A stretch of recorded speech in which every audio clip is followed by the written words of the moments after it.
ईरानी विदेश मंत्रालय का बड़ा बयान सामने आया है। क्या कहा गया है बयान में हम जानते हैं। अमेरिका हमला करेगा। बकाई की तरफ से यह साफ कहा गया है कि हम जानते हैं अमेरिका हमला करेगा, दुश्मन जहाजों को हॉर्मुज इस्तेमाल नहीं करने देंगे। बकाई की तरफ से यह बयान दिया गया है। ईरान के विदेश मंत्रालय की तरफ से बड़ा बयान।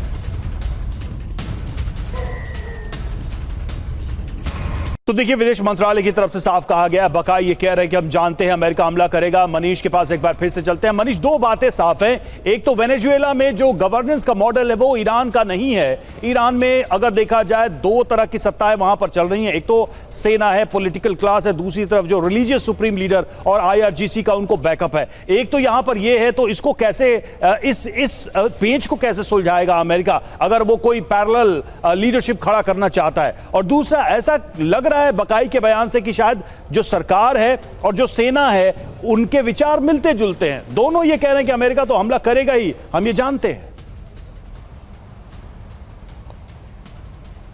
देखिए, ये बात हर कोई जानता है कि अमेरिका दोबारा से हमला करेगा, इजराइल दोबारा से हमला करेगा।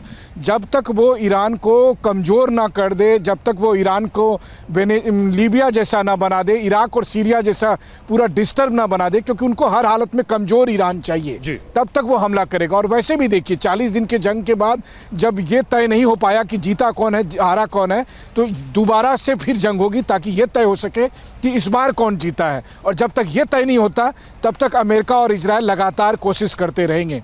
अब यहाँ पर सवाल यही है कि वो कब होगा, दोबारा से जंग को कब होगा। देखिए, पिछले साल जून में हमने देखा कि 12 दिन की जंग ईरान और इजराइल के बीच हुई। इस बार उससे ज़्यादा बड़ी भीषण लड़ाई 40 दिन की हुई। और इस बार खाली मसला ईरान और इजराइल नहीं था, बल्कि उसमें अमेरिका भी इन्वॉल्व था, इस बार अरब देश भी इन्वॉल्व थे।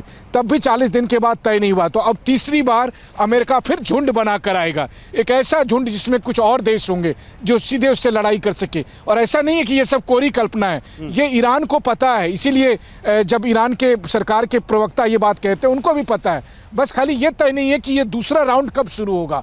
जब तक कि ये एजेंडा क्लियर ना हो जाए, जैसा इजराइल में, चूंकि मैं मौजूद हूं और मैं आपको बताऊं, इजराइल के प्रधानमंत्री बेंजामिन नेतन्याहू ने अपनी सरकार को, सेना को, लोगों को कहा है कि हम तब तक चैन की सांस नहीं लेंगे जब तक हमारा टारगेट पूरा नहीं हो जाता। अब वो टारगेट 6 महीने में पूरा हो जाए, साल भर में हो जाए, 10 साल में हो जाए, तब तक ये करते रहेंगे कोशिश। अब ये ईरान पर निर्भर करता है। इसका बहुत हद तक क्रेडिट आप ईरान के जो पुराने सुप्रीम लीडर है आयतुल्लाह अली खमनई को दे सकते हैं कि उन्होंने 40 साल से अधिक समय तक ईरान को इस जंग से, सीधी जंग से बचा कर रखा था।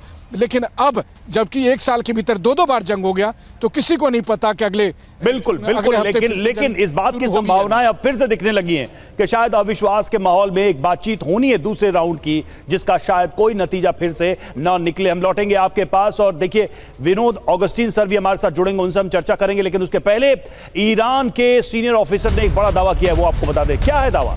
ट्रंप लगातार भ्रामक दावे कर रहे हैं। ट्रंप के बयान से कूटनीति कमजोर हो रही है, अमेरिका से बातचीत विफल हो सकती है। यानी वही बात ईरान के लीडर्स की तरफ से, टॉप अधिकारियों की तरफ से कही जा रही है कि जिस तरह की बातें, जिस तरह का मूव, जिस तरह की स्ट्रैटेजी अपनाई जा रही है, यह बातचीत के असफल हो जाने की फिर से गारंटी ही है।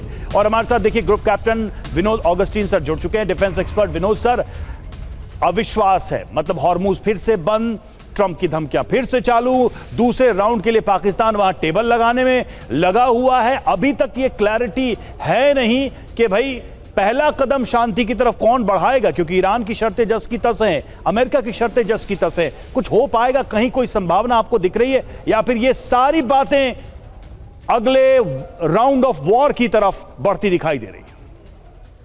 देखिए, मैं हमेशा से कहता आया हूँ, अपने चैनल में मैं कहता आया हूँ, पाकिस्तान को अंग्रेजी में कहावत है रूस, RUSC, मतलब पाकिस्तान को एक ऐसा चेहरा बना के डाला हुआ है जहां एक जिसको कहते हैं ना, मैजिशियन कुछ दिखाता कुछ और है और करता कुछ और है। तो मैजिशियन का जो हाथ की सफाई के जो प्रॉप है, उसके तरह पाकिस्तान को पेश किया गया है। पाकिस्तान आगे से शांति वार्ता करेगा, ईरान को बहकावे में लेगा, और पीछे से ये लोग उसी आड़ में, बिल्कुल मनीष की बात से मैं वाकिफ रखता हूँ, उसी आड़ में ये ईरान को थोड़ा सा बैकफुट में ले जाएंगे और ईरान को निस्तनाबूद करने में ये कोई कसर नहीं छोड़ेंगे।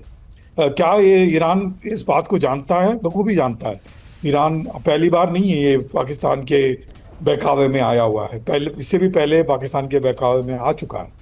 तो ईरान भी हो सकता है पूरी तरह तैयार हो, लेकिन इजराइल और अमेरिका का जो मिली जुली अटैक जो है कहाँ होगी और किस तीव्रता में होगी और किस हद तक होगी वो समय बताएगा।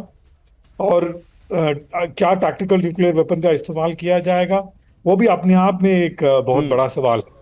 अगर टैक्टिकल न्यूक्लियर वेपन का इस्तेमाल हुआ जो क्षेत्र में बिल्कुल सीमित रहता है, कहने के लिए न्यूक्लियर वेपन जरूर है, लेकिन टैक्टिकल न्यूक्लियर वेपन की जो एरिया है, एरिया ऑफ इफेक्टिवनेस जिसको कहते हैं हम, मीन एरिया ऑफ इफेक्टिवनेस बहुत कम होता है, लेकिन वो कम भी कम नहीं होता है और उस एरिया में आप कहीं 100 साल तक जा भी नहीं सकते हैं। तो टैक्टिकल न्यूक्लियर वेपन का इस्तेमाल होगा कि नहीं वो भी अपने आप में एक सवाल है, क्योंकि ये जो हैं अपने जो सारे पैंतरे आजमा चुके हैं और ईरान को घुटने पे लाने में कामयाब नहीं है।